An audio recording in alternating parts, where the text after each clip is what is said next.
وہ لوگ جو اپنے مال خیرات کرتے ہیں، باللیلی والنہار، رات میں بھی اور دن میں بھی، سرم وعلانیہ، چھپا کر بھی اور اعلانیہ بھی، فلہم اجرہم عند ربہم، ان کا اجر ان کے رب کے پاس ہے۔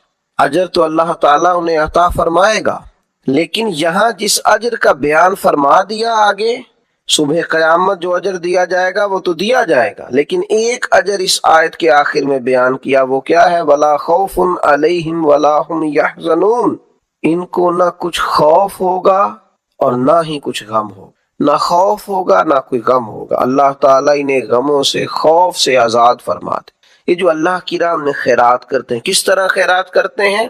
صبح بھی کرتے ہیں، شام بھی کرتے ہیں، اعلانیہ بھی کرتے ہیں، چھپا کر بھی کرتے ہیں، بس کرتے رہتے ہیں اللہ کی بارگاہ میں خیرات۔ اللہ تبارک و تعالیٰ ان لوگوں کے خوف، ان لوگوں کے حزن، ان کے غم، ان کے ڈر نکال دیتا ہے، انہیں ذہنی آسودگی اور قلبی اطمینان حاصل ہوتا ہے۔ اپنی زندگی میں یہ لوگ خوبصورتی کے ساتھ وقت گزارتے ہیں، اطمینان کے ساتھ وقت گزارتے ہیں، انشراح صدر ان لوگوں کو اللہ تعالیٰ عطا کرتا ہے۔ یقیناً اس آیہ کریمہ میں بیان فرمایا کہ اعلانیہ صدقہ کرتا ہے اگر کوئی شخص تو وہ کر سکتا ہے، اور مفسرین نے تصریح فرمائی ہے کہ اگر آپ اس طرح صدقہ کرتے ہیں کہ آپ کو دیکھ کر کسی اور کو بھی رغبت ہوگی، تو اس نیت کے ساتھ، اخلاص کے ساتھ کہ دے تو اللہ کی رضا کے لیے رہیں، لیکن مقصود یہ ہے کہ آپ دیتے ہیں تو کسی اور کی بھی توجہ ہوگی، تو اعلانیہ دینا اس صورت میں درست ہے۔ لیکن زیادہ فضیلت کیا ہے، زیادہ عظمت کیا ہے کہ سیدھے ہاتھ سے دیا جائے اور دوسرے کو پتہ نہ چلے۔ ہم دیکھتے ہیں کہ ہمارے زمانے کے اندر آہستہ آہستہ اعلانیہ دینے کا ہی رواج ہو گیا ہے۔ ہمارے زمانے کے اندر دینا اور بتلانا اور اس کا اظہار کرنا اور اس کا ذکر کرنا اور اس کی خبر دینا اور اس کی اطلاع دینا، اور کوشش کرنا کہ لوگوں کو لائنوں میں لگایا جائے اور لوگوں کو ایسی جگہوں پہ بٹھا کے دیا جائے جہاں وہ آتے جاتے لوگ ان کو دیکھیں، نظر آئیں۔ یہ چیز بڑھتی ہی چلی جا رہی، چھپا کر اللہ کے بندوں کی عزت نفس کا خیال کر کے، ان کے وقار کا خیال کر کے، مومن کی عزت اللہ کی بارگاہ میں کعبے سے بھی زیادہ، اس بات کا لحاظ کر کے کہ اللہ کا بندہ ہے، رسول کریم صلی اللہ تعالی علیہ وسلم کا غلام ہے، پھر خرچ کیا جائے کہ اس شخص کی عزت قائم رہے، اس کا وقار قائم رہے، اس شخص کو کسی قسم کی اپنے اندر کمزوری محسوس نہ ہو، وہ کہیں اپنے آپ کو، اپنی عزت کو گرتا ہوا محسوس نہ کرے، یہ انداز اختیار کیا جائے۔ نبی اکرم صلی اللہ تعالی علیہ وسلم سے حضرت ابو ذر رضی اللہ تعالی عنہ نے پوچھا تھا، مسند امام احمد بن حنبل میں روایت موجود ہے، پوچھا تھا یا رسول اللہ صلی اللہ تعالی علیہ وسلم کون سا صدقہ افضل ہے؟ اللہ کے پیارے حبیب صلی اللہ تعالی علیہ وسلم نے فرمایا وہ جو کسی تنگ دست کو خفیہ طور پہ دیا جائے۔ بندہ تنگ دست ہے، مجبور ہے، ضرورت مند ہے، لیکن اسے چھپا کر دیا جائے تو یہ سب سے افضل صدقہ ہے۔ مسند احمد میں بھی اور طبرانی میں بھی یہ روایت موجود۔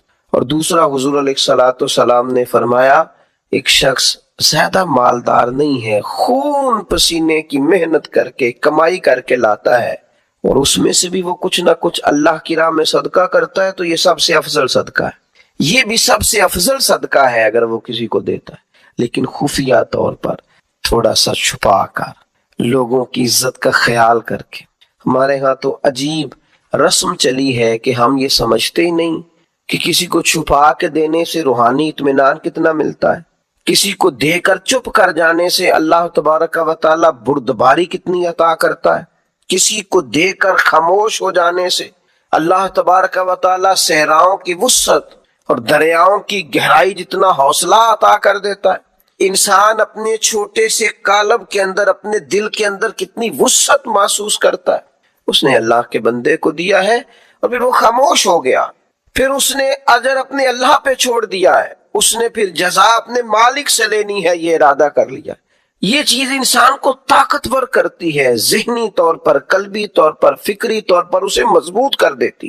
آپ دیکھیے یہ حدیث بھی مسند احمد میں اور ترمذی میں حضرت انس بن مالک رضی اللہ تعالیٰ عنہ سے مروی ہے، نبی اکرم صلی اللہ تعالیٰ علیہ وسلم نے ارشاد فرمایا کہ اللہ تعالیٰ نے زمین پیدا کی تو وہ ہلنے لگی، اللہ تبارک و تعالیٰ نے پہاڑ پیدا کیے اور پہاڑوں کو زمین پہ رکھ دیا تو زمین ٹھہر گئی۔ فرشتوں کو پہاڑوں کی شدت اور قوت پر تعجب ہوا کہ اتنی طاقتور چیز ہے پہاڑ۔ تو انہوں نے عرض کیا ہمارے پروردگار کیا تیری مخلوق میں پہاڑوں سے بھی کوئی طاقتور چیز موجود ہے؟ تو اللہ تعالیٰ نے لوہے کو پیدا کر دیا، پہاڑوں کو کاٹ ڈالتا ہے۔ پھر متعجب ہوئے فرشتے، اے اللہ اس سے بھی کوئی طاقتور چیز ہے؟ اللہ تعالیٰ نے آگ کو پیدا کیا جو لوہے کو پگھلانے لگی۔ پھر فرشتوں نے پوچھا اے مالک اس سے بھی زیادہ کوئی طاقتور چیز ہے؟ تو اللہ تبارک و تعالیٰ نے پھر پانی کو پیدا کیا جو آگ کو بجھانے لگا۔ مالک اس سے بھی کوئی طاقتور چیز ہے؟ تو اللہ تبارک و تعالیٰ نے پھر ہوا کو پیدا کیا۔ تو فرشتے عرض کرنے لگے مالک اس سے بھی کوئی طاقتور چیز ہے؟ تو اللہ تبارک و تعالیٰ نے ارشاد فرمایا ہاں ہے۔ کون ہے؟ تو فرمایا وہ انسان جو دائیں ہاتھ سے صدقہ دیتا ہے اور بائیں کو خبر نہیں ہوتی۔ بڑا طاقتور ہے، یہ پہاڑوں سے طاقتور ہے، لوہے سے، آگ سے، پانی سے، ہوا سے طاقتور۔ یہ مضبوط ہو جاتا ہے اگر چھپا کے صدقہ دیتا ہے۔ اگر اللہ کے بندوں کو دے کے پھر یہ چھپاتا ہے، پردہ ڈالتا ہے اور اپنا اجر اپنے اللہ سے لینا چاہتا ہے تو یہ طاقتور ہے۔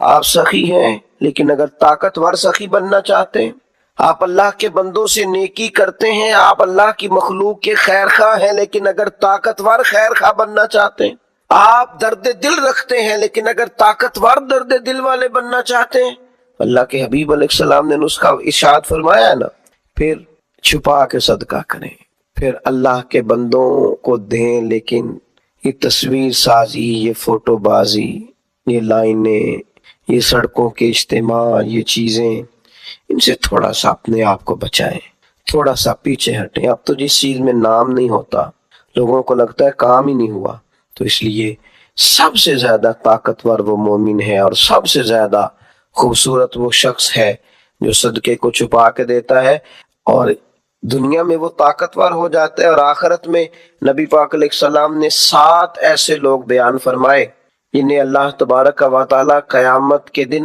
اپنے عرش کا سایہ عطا کرے گا، جب اس سائے کے علاوہ سایہ کوئی نہیں ہوگا۔ ان میں بھی حضور نے فرمایا کہ وہ شخص ہے جو دائیں ہاتھ سے صدقہ دیتا ہے اور بائیں کو خبر نہیں ہوتی۔ صادق اور امین محبوب علیہ السلام نے فرمایا کہ صدقہ دینے سے مال کم نہیں ہوتا۔ حکیم الامت مفتی احمد یار خان صاحب نعیمی رحمۃ اللہ تعالی علیہ ارشاد فرماتے ہیں کہ کسان جب اس نے نا بیج کی بوریاں بھر کے رکھی ہوئی ہوتی ہیں، تو جب وہ جا کر کے بیج ڈالتا ہے نا کھیت کے اندر، تو بظاہر تو وہ بوریاں خالی کر کے آتا ہے، لیکن پتہ تب چلتا ہے کہ جب ایک ایک بیج پر پھر کئی گنا دانا لگتا ہے۔ آیا تو وہ خالی کر کے تھا، لیکن اگر تھوڑا سا وہ گہرائی کے ساتھ دیکھے تو اس نے تو کمال کر دیا، اب تو اس پر بے شمار دانے لگ گئے۔ تو حضور علیہ السلام نے فرمایا صدقہ دینے سے مال کم نہیں ہوتا، اور فرمایا معاف کرنے کی وجہ سے اللہ بندے کی عزت میں اضافہ کر دیتا ہے، اور فرمایا جو اللہ کی رضا کی خاطر جھک جائے اللہ اسے عزت عطا کر دیتا ہے۔ صدقہ دینے سے مال کم نہیں ہوتا۔ تو اپنی طبیعت کے اندر اگر شوق پیدا کر لیا جائے راہ خدا میں خرچ کرنے کا، ذوق بنا لیا جائے، ہمارا یہ ذہن بن جاتا ہے کہ یہ بھی میرے پیسے، یہ بھی میرے پیسے، وہ کونے میں میری جائیداد، یہ میرا مکان، وہ میرا بینک بیلنس، یہ میرے جانور، یہ میرا مال تجارت، یہ میرے کھیت کھلیان۔ میرے محبوب نے فرمایا تیرے 3 ہی مال ہیں، ایک تو نے کھا لیا ہے، ایک تو نے پہن لیا، ایک تو نے راہ خدا میں خرچ کر لیا، باقی تو وارثوں کا ہے۔ وارثوں کے مال کے بارے میں اس قدر زیادہ توجہ رکھنا، اس قدر زیادہ ذہن بنا کے رکھنا، تو اللہ تبارک و تعالیٰ کی راہ میں خرچ کرنے کا جو شوق ہے، حضور صلی اللہ علیہ وسلم نہ اس کی نصیحت کرتے۔ نبی پاک صلی اللہ تعالی علیہ وسلم کے سامنے نا حضرت اسماء بنت ابی بکر صدیق خرچ کر رہی تھی، اللہ کے راستے میں دے رہی تھی، تو سرور کائنات صلی اللہ تعالی علیہ وسلم نے فرمایا اسماء خرچ کرو پر گنا نہ کرو، گن گن کے اللہ کے راستے میں خرچ نہ کرو ورنہ رب بھی تمہیں گن گن کے دے گا۔ فرمایا تم اس کے راستے میں اس کی راہ سے کچھ بچا کے نہ رکھو تو رب تعالیٰ بھی جب تمہیں دے گا نا تو پھر بے حساب ہی عطا فرمائے گا۔ گن گن کے یوں احتیاط کر کے دیکھ کے پریشان ہو کے راہ خدا میں خرچ نہ کیا جائے، بلکہ اللہ تبارک و تعالیٰ کے راستے میں دیا جائے اور مالک کے حضور اس کی رضا کے لیے خرچ کیا جائے اللہ تعالیٰ کے بندوں پر۔ حضور صلی اللہ تعالی علیہ وآلہ وسلم کی جو عادات جن کی وجہ سے کائنات میں میرے محبوب پاک علیہ الصلوۃ والسلام کے روز ڈنکے بجتے ہیں، حضور کی نعتیں پڑھی جاتی ہیں، ان میں حضور علیہ السلام کی ان خوبصورت عادات میں سے ایک عادت ہے حضور کا سخی ہونا، کریم ہونا۔ لب واہ ہیں، آنکھیں بند ہیں، پھیلی ہیں جھولیاں، کتنے مزے کی بھیک تیرے پاک در کی ہے۔ نبی پاک صلی اللہ تعالی علیہ وآلہ وسلم ارشاد فرماتے ہیں، حضور کا شوق دیکھیے خیرات کرنے کے تعلق سے۔ ہمارے ہاں یہ ہوتا ہے کہ بعضوں کا جیسے جیسے پیسہ بڑھتا جاتا ہے ویسے ویسے لوگوں کے اندر بخل آتا ہے، کنجوسی آتی ہے۔ بعض لوگ اللہ ماشاءاللہ وہ خیرات کرنے کی طرف اس طرح توجہ نہیں کرتے جس طرح کہ ان کا منصب انہیں حکم دیتا ہے یا ان کا منصب انہیں اس طرف قائل کرتا ہے۔ رسول کائنات صلی اللہ تعالی علیہ وآلہ وسلم ارشاد فرماتے ہیں، بخاری مسلم میں موجود ہے، فرمایا اگر میرے پاس احد پہاڑ کے برابر سونا ہو، کلومیٹروں پہ پھیلا ہوا احد پہاڑ، اس کی چوڑائی ہے، اس کی لمبائی ہے، اس کی اونچائی ہے، یعنی پہاڑ کی بات ہو رہی، جن لوگوں نے زیارت کی ہے وہ جانتے ہیں کہ اتنا بڑا پہاڑ۔ حضور فرماتے ہیں میرے غلاموں سنو، اگر میرے پاس احد پہاڑ کے برابر بھی سونا ہو تو فرمایا میرا دل چاہتا ہے کہ 3 راتیں گزرنے سے پہلے پہلے سارا اللہ کے راستے میں خرچ کر دوں، سوائے اس کے کہ جو میں نے قرض دینا ہو، قرض کے لیے بچاؤں گا، باقی میں سب اللہ تبارک و تعالیٰ کے راستے میں خرچ کر دوں گا، 3 راتوں سے زیادہ نہیں گزریں گی، خرچ کر دوں گا۔ یہ شوق ہے نبی پاک صلی اللہ علیہ وسلم کا سخاوت کے ساتھ۔ حضور پسند کرتے سخاوت کرنا۔ نبی پاک صلی اللہ تعالی علیہ وآلہ وسلم نے اپنے دست مبارک سے ہمیشہ لوگوں کو عطا کیا۔ حضور صلی اللہ تعالی علیہ وسلم خرچ کرنے کی ترغیب دیتے، لوگوں کو رغبت دلاتے۔ ہمارے ہاں پہلی تو بات یہ ہے کہ خرچ کرنے کا ماحول نہیں بنتا، اور اگر بعض لوگ خرچ کرتے ہیں تو بے دلی کے ساتھ خرچ کرتے ہیں۔ اللہ تبارک و تعالیٰ کے راستے میں جب آپ کو دینا ہے، جب آپ کو مالک کے راستے میں دینا ہے، تو پھر آپ کو بندہ تھوڑی دیکھنا ہے، پھر تو اللہ کی رضا دیکھنی ہے۔ تو خرچ تو کرتے ہیں لیکن وہ خوش دلی، وہ ذوق، وہ شوق، وہ خوبصورتی ان کی طبیعت میں نہیں ہوتی جو ہونی چاہیے۔ اللہ کے راستے میں خرچ کریں تو اللہ کی رضا کو پیش نظر رکھ کے خرچ کریں۔ پھر خرچ کیا جاتا ہے، صدقہ دیا جاتا ہے، لیکن کب بندہ بیمار ہو گیا، جب تندرست تھا لاکھوں روپے پڑے تھے، صدقہ کرنے کا خیال نہیں آیا، ہزاروں موجود تھے، اس کے دل کی توجہ اس جانب نہیں ہوئی، آج بیمار پڑا ہے، کمزوری آ گئی ہے، قریب المرگ ہو گیا ہے، اب اس کا خیال آتا ہے کہ میں کچھ اللہ کے راستے میں دوں، ایک بکرا لو بھی ذرا ذبح کر دو، ذرا تھوڑا صدقہ دے دو۔ کس بات پر؟ کہ میں بیمار ہو گیا ہوں، کس بات پر؟ کہ میں کمزور ہو گیا ہوں۔ اگر آپ صحت کے عالم میں صدقہ کرتے اللہ کو راضی کرنے کے لیے تو وہ کیا خوب تھا، وہ ہمارے ایک بزرگ ہیں تو فرمایا کرتے ہیں کہ میں نے جب خرچ کرنا شروع کیا تو میرے ذہن میں ایک بات آئی، اس نے مجھے ابھارا کہ میں اللہ کے راستے میں زیادہ خرچ کروں۔ میرے ذہن میں یہ بات آئی کہ یار جتنا میں اپنے والدین کی طرف سے خرچ کر رہا ہوں نا، میری اولاد بھی میرے بعد اتنا ہی خرچ کرے گی، تو کیوں نہ ایسا ہو کہ ان کے حقوق پورے ادا کر کے، ان کی آسانیوں کا خیال کر کے، جو اللہ تعالیٰ نے مجھے اپنے فضل سے زیادہ دیا ہے اس میں سے میں اللہ کے راستے میں خرچ کروں۔ تو اس شوق کے ساتھ میں نے خرچ کرنا شروع کیا۔ نبی پاک صلی اللہ تعالی علیہ وآلہ وسلم ارشاد فرماتے ہیں کہ کسی بندے کا اپنی زندگی میں 1 درہم خرچ کرنا مرتے وقت 100 درہم خرچ کرنے سے زیادہ بہتر ہے۔ زندگی میں 1 درہم دینا مرتے وقت، یعنی عین بیماری کے عالم میں جب تو خرچ کر رہا ہے تو وہ تو 100 خرچ کرے گا درہم، اور تندرستی میں، صحت میں تو نے 1 خرچ کیا تو اللہ تعالیٰ اس 1 کا ثواب تجھے اس وقت سے زیادہ عطا فرمائے گا۔ یہ حدیث مبارکہ ابو داؤد شریف میں مشکات میں ملے گی۔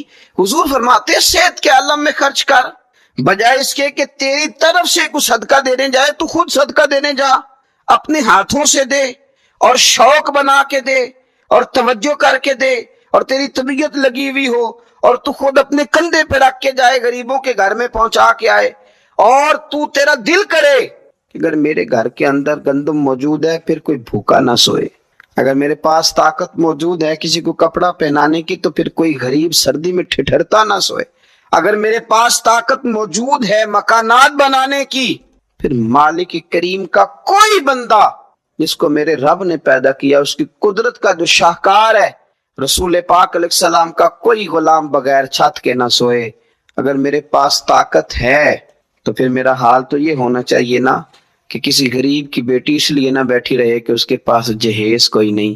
یوں نہ ہو کہ میرے گھر کے اندر تو آدھا کھانا کھایا جائے اور آدھا ضائع کیا جائے، لیکن بہت سارے لوگ ایسے ہیں جو رات کو ترسیں کہ کچھ مرضی کا من پسند مل جاتا تو پیٹ بھر کے کھا لیتے.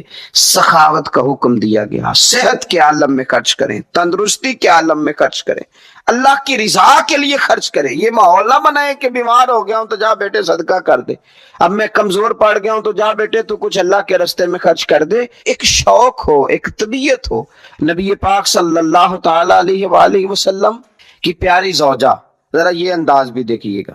حضرت سیدہ عائشہ صدیقہ رضی اللہ تعالیٰ عنہ فرماتی ہیں کہ ہم چونکہ حضور کی ازواج کثیر تعداد میں تھی تو کبھی نہ نبی پاک صلی اللہ علیہ وسلم سے کچھ سوالات بھی کرتی تھی، اور اس سوالات کے اندر محبت چھلکتی تھی، محبت میں ایک دوسرے سے آگے بڑھنا چاہتی تھی. حضرت عائشہ صدیقہ رضی اللہ تعالیٰ عنہ فرماتی ہیں کہ ہم نے عرض کی یا رسول اللہ صلی اللہ تعالیٰ علیہ وسلم، ہم میں سے سب سے پہلے آپ سے آ کے کون ملے گا؟ اس سے مراد ہے وصال کے بعد سب سے پہلے ازواج مطہرات میں آپ سے کون آ کے ملے گا؟ تو حضور صلی اللہ علیہ وسلم نے فرمایا لمبے ہاتھوں والی. تم نے قربانی خریدنی ہے تو تم نے ساری توجہ جیب پہ نہیں دینی کہ میری جیب میں کیا ہے، تم نے نا اپنے دل پر بھی توجہ دینی. لاہو التقوی منکم، تمہارے دل میں کیا ہے. جیب پہ صرف غور نہیں کرنی، دل پہ زیادہ غور کرنی. یہ جانور خریدتے وقت تمہارے باطن میں کیا تھا، تمہارے دل میں. تفاخر بھی تھوڑا سا بڑھ گیا ہے. اچھا جانور خریدنا بڑی اچھی بات ہے، لیکن دوسروں کو دکھانا کہ میں نے بڑا مہنگا لیا ہے، میں نے لاکھوں کا خریدا ہے اور میں نے جناب اس پہ بڑا سرمایہ خرچ کیا ہے، اور پھر مختلف طریقوں سے اس چیز کو کھول کے لوگوں کے سامنے رکھنا کہ اوہ آپ کو پتہ ہے نا بڑے لوگ آتے ہیں مجھ سے گوشت لینے کے لیے، آپ کو پتہ ہے نا بہت سارے ملازمین ہیں، ڈھیر سارے لوگوں کی توجہ ہے، چھوٹے سے میرا کام نہیں چلتا لہٰذا میں بڑا ہی لیتا ہوں. تو یہ عاجزانہ جملے نہیں، ضرورت کے جملے نہیں، بلکہ یہ تفاخر ہے، اور یہ تفاخر اللہ کی بارگاہ میں پسندیدہ نہیں ہے. انتہائی عاجزی کے ساتھ، انتہائی خلوص کے ساتھ، شوق کے ساتھ جانور کو خریدا جائے. نبی کریم سید عالم صلی اللہ تعالی علیہ وآلہ وسلم ارشاد فرماتے ہیں کہ 10 ذی الحج کو اللہ کی بارگاہ میں جو عمل سب سے زیادہ قبول ہے وہ خون بہانا ہے. وہ عمل آپ اس وقت کر رہے ہیں آج کے دن 10 ذی الحج کو، جو اللہ کی بارگاہ میں سب سے پسندیدہ ہے. کس کی بارگاہ میں؟ یہ عمل اللہ کی بارگاہ میں سب سے زیادہ. دیکھنا تو اللہ کی طرف تھا، اس میں بندے کہاں سے آ گئے؟ ہمارے بزرگ تو فرمایا کرتے ہیں یہ بھی نہ کہو کہ بچے تنگ کر رہے ہیں تو میں بکرا لینے آ گیا، یہ بھی لفظ نہ کہو. بچے نے شور کیا تھا کہ سب لے آئے آپ نہیں لائے، یہ بھی نہ کہو. تم اپنی نیت دیکھو، اس لیے کہ وہ نہ بچے کے شوق کے لیے لانا ہے، نہ پڑوسی پہلے لے آئے تو اب لے کے آنا، یہ بھی نہیں، بلکہ تم نے اپنے رب کی رضا کے لیے یہ کام کرنا ہے. ان صلاتی و نسکی و محیایا و مماتی للہ رب العالمین. اے محبوب آپ کہیے کہ بے شک میری نماز، میری قربانی، میرا دنیا میں رہنا جانا اس رب کے لیے ہے جو تمام جہانوں کو پالنے والا. آپ قربانی کا مزاج بنائیں کہ میں نے اللہ کی رضا کے لیے دینی ہے. پھر آپ محسوس کریں گے کہ آپ کی طبیعت بھی ٹھنڈی ہے. آپ محسوس کریں گے کہ آپ نے جو پیسے نکال کے قربانی کے لیے دیے تھے تو پیسے وہ کم نہیں ہوئے، بلکہ وہ پیسے برکت والے ہو گئے، وہ زیادہ ہو گئے. اللہ اس کو سمجھنے کی توفیق عطا فرمائے. تو ایک بات تو یہ کہ آپ جانور خریدیں، قربانی لائیں، تو اس میں آپ یہ پہلو پیش نظر رکھیں کہ میں اللہ کی رضا کے لیے، یہ سب سے زیادہ اس نے نیت کو اپنانا سب سے اہم کام. پھر دوسری بات یہ ہے کہ اس کے لیے لفظ استعمال ہوتا ہے قربانی. لفظ کیا ہے؟ قربانی کا مطلب ہوتا ہے اثار کرنا، ترجیح دے دینا دوسرے پہ، نہیں اپنے آپ سے دوسرے کو ترجیح دینا، کوئی چیز کسی کے لیے قربان کرنا، اللہ کی رضا کے لیے کچھ قربان کرنا. تو آپ نے تو اس کو قربان کرنا تھا، آپ نے قربان کر دیا، تو یہ اب فریزر میں کیا کر رہا ہے؟ اس کو تو کرنا تھا قربان. کہتے ہیں نا فلانے نے میرے لیے قربانی دے دی. میں عرف عام کی بات کر رہا ہوں. سیٹ پہ بیٹھے تھے 2-4 لوگ، بس میں چڑھ گئے، اب ایک بندہ اٹھ گیا، اس نے جگہ دے دی، اس کو کیا کہیں گے؟ اس نے میرے لیے، یہی ہے نا قربانی. وَيُؤْثِرُونَ عَلَىٰ أَنفُسِهِمْ وَلَوْ كَانَ بِهِمْ خَصَاصَةٌ. وہ دوسروں کو ترجیح دیتے ہیں اگرچہ انہیں شدید ضرورت بھی ہو. اثار کا تو یہی معنی ہے قربانی کا. تو قربانی کا مطلب تو یہ تھا کہ دے دی اللہ کی رضا کے لیے. گھر میں رکھنا جائز ہے، فریزر میں رکھنا. مجھ سے کوئی دوستوں نے مسئلہ پوچھا کہ محرم شریف میں قربانی کا گوشت کھا سکتے ہیں؟ میں نے کہا سفر میں بھی کھا سکتے، ربیع الاول میں بھی کھائیں. آپ کس نے منع کیا؟ ربیع الثانی تک کھائیں. پر یہ بتا دیں کہ کیا کسی نے کہا تھا کہ بعد میں گوشت ملے گا نہیں، دنیا میں ختم ہو جائے گا؟ اتنا لمبا چلانے کی ضرورت کیا تھی؟ اس کا تو مانا تھا قربانی کرنا، تو یہ تو دے دینا چاہیے تھا، اور دینا بھی تحفہ بنا کے نہیں چاہیے تھا کہ ایک پلیٹ کے اندر میں نے گوشت بھیجا، یار میں تیرے گھر بھیج رہا ہوں گائے کا، سنا ہے تو نے اونٹ کیا ہے، تو ادھر گائے کا چلا گیا، ادھر سے اونٹ کا آ گیا، ادھر سے بکرے کا چلا گیا، ادھر سے کٹے کا آ گیا۔ تو یہ جناب آپ اس طرح کر کے نہ اس کو کریں۔ آپ کو پتہ ہے، مجھے بھی پتہ ہے کہ میری اگلی گلی میں کتنے لوگوں نے قربانی نہیں کی، میری پچھلی گلی میں کتنے لوگوں نے قربانی نہیں کی، مجھے خبر ہوتی ہے میرے رشتہ داروں میں کون کون ہے، اتنا تو پتہ ہی ہوتا ہے نا کس کس حیثیت کا ہے۔ تو پھر یہ کہانی بنانے کی کیا ضرورت ہوئی کہ جی بانٹ دیا تھا، بس وہ خاص خاص گوٹیاں بچا کے رکھی تھی، اس سے کہا تھا کہ رانے نہ کاٹنا، باقی سارا کاٹ لینا، وہ اس کے لیے جگہ بنا لی تھی۔ پوچھ لیں الیکٹریشین سے آپ کہ قربانی کے دنوں میں صرف بکروں والوں کے پاس ہی رش نہیں ہوتا، فریج والوں کے پاس بھی رش ہوتا ہے، فریزر والوں کے پاس بھی رش ہوتا ہے۔ نہ کریں ایسا، جب احسار کر دیا دے دیا، غربا کو تلاش کریں، مل جائیں گے، اور ان کو آپ زیادہ دینے کی کوشش کریں تاکہ کچھ دنوں کے لیے وہ استعمال کر سکے، کچھ دنوں کے لیے۔ میں نے یہ دیکھا ہے کہ جو لوگ بیچارے تھوڑے سے بھی خوددار ہوتے ہیں وہ بچتے ہیں کہیں شاپ پر لے کے جانے میں، اور جو لوگ روٹین میں دے رہے ہوں کسی سال انہیں مس کرنا پڑ جائے تو وہ پریشان ہوتے ہیں۔ ایسے لوگوں تک پہنچنا اور اس انداز میں پہنچنا کہ ہم یہ تحفہ پیش کرنا چاہتے ہیں، یہ بڑی خیر کی بات ہے۔ تھوڑی توجہ کریں اور ان لوگوں کو تلاش کریں۔ اب یہ حالات جو کچھ سالوں سے بنے ہیں یہ حالات تشویشناک ہیں۔ امیر آدمی کا تعلق امیروں کے ساتھ بن جاتا ہے تو اسے محسوس نہیں ہوتا کہ بل آئے تو کتنی پریشانی ہوتی ہے، اسے محسوس نہیں ہوتا کہ کچن چلانا کتنا، تعلق بن جاتا ہے نا امیر لوگوں کے ساتھ۔ یعنی جو امیر لوگ ہیں ان کے گھروں میں یہ ڈسکس کبھی نہیں ہوتا ہوگا کہ لاہور جانے کا کرایہ بڑھ گیا، کبھی نہیں ڈسکس ہوتا ہوگا، کیونکہ وہ کبھی بھی بس پہ بیٹھ کے لاہور جاتے ہی نہیں۔ یہ ان گھروں میں ڈسکس ہوتا ہے جن گھروں میں کرایہ دینا پڑتا ہے۔ تو کمر توڑ مہنگائی ہے، چیزیں لوگوں کی پہنچ سے دور ہوتی جا رہی۔ اس موسم کے اندر اللہ نے کچھ لوگوں کو موقع دیا ہے کہ وہ پوری گائے ذبح کریں گے، وہ پورا اونٹ ذبح کریں گے، وہ کئی بکرے کاٹیں گے۔ تو بھئی آپ تو کھاتے رہتے ہیں، آپ ادھر سفر کریں جن لوگوں کے پاس یہ سارا سال چیزیں اس وافر انداز میں میسر نہیں ہوتی، ان کے ہاں آپ جائیں، آپ وہاں ان چیزوں کو بانٹیں اور تھوڑے شوق کے ساتھ بانٹیں۔ جب آپ بانٹتے وقت چہرے پہ سلوٹ لے آتے ہیں نا، آپ لوگ ابھی آ گئے، ابھی تو گوشت بنایا بھی نہیں، آپ کو دیں گے، مل جائے گا، آپ کی جو چہرے کی سلوٹیں ہیں، لفظوں کا ترش ہونا ہے، وہ کئی دفعہ وہ مزہ خراب کر دیتا ہے۔ مزے کو خراب نہ کریں، آپ چلے جائیں۔ کوئی ضروری نہیں ہے کہ آپ لوگوں کی گردنیں جھکا کے خوش ہوں، یہ کوئی کام نہیں ہے کہ کوئی آپ کے سامنے جھولی پھیلائے تو آپ کہیں میں بہت بڑا آدمی ہوں، یہ کوئی کمال ہے؟ یہ آپ کس چکر میں پڑ گئے؟ یہ اللہ کی مخلوق ہے، ہمارے دینے سے کیا لوگ روز روٹی کھاتے ہیں، میرا رب ہی عطا کرتا ہے تو مخلوق پیٹ بھر کے کھاتی ہے۔ تو اگر آج اللہ نے ہمیں ذریعہ بنا دیا ہے تو ہمیں پھر یہ رویہ اختیار، قربانی ہے کیا؟ صحابہ نے پوچھ لیا ما ھذہ الادھیہ، حضور قربانی کیا ہے بتائیے۔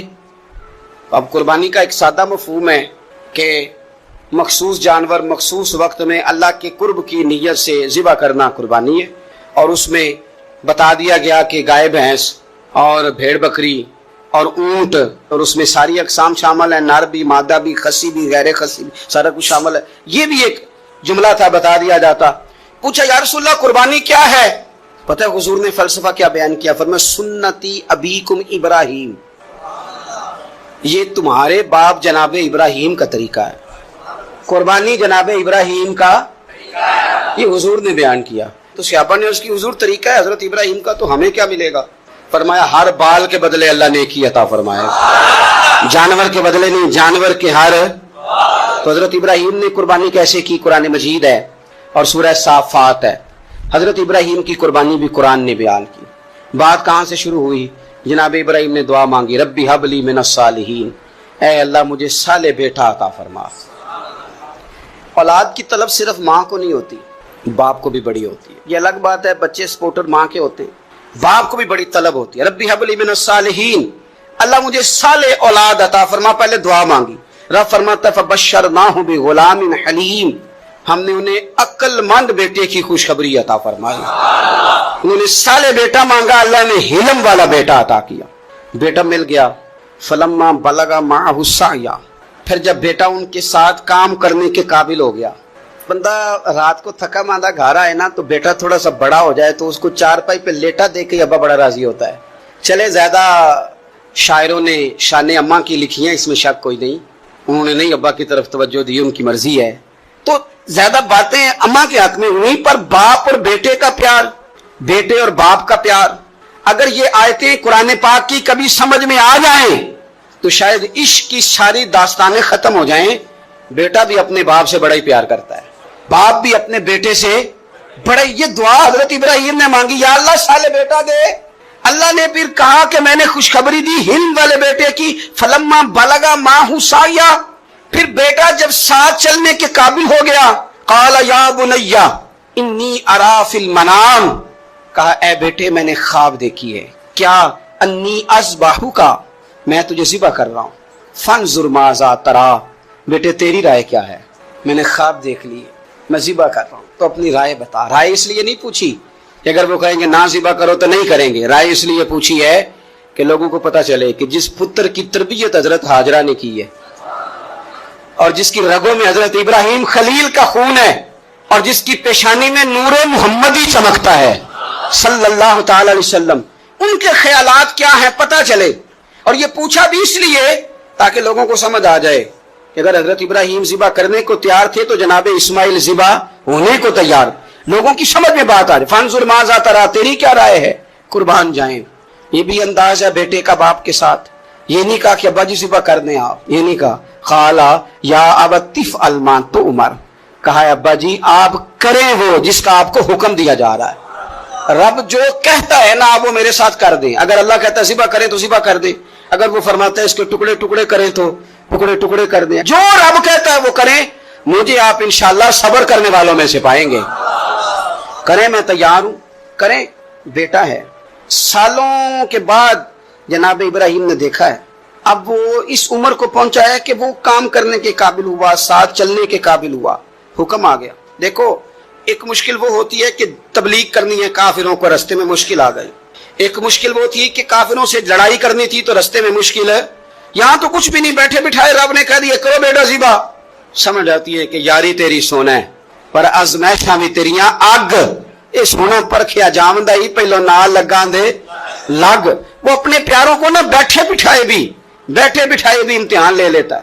کہا میں تیار ہوں، مجھے صبر کرنے والوں میں پائیں گے. فلما اسلم وتلہ للجبین، اللہ فرماتے ہیں جب دونوں حکم ماننے کو تیار ہو گئے تو باپ نے بیٹے کو پیشانی کے بل لٹایا.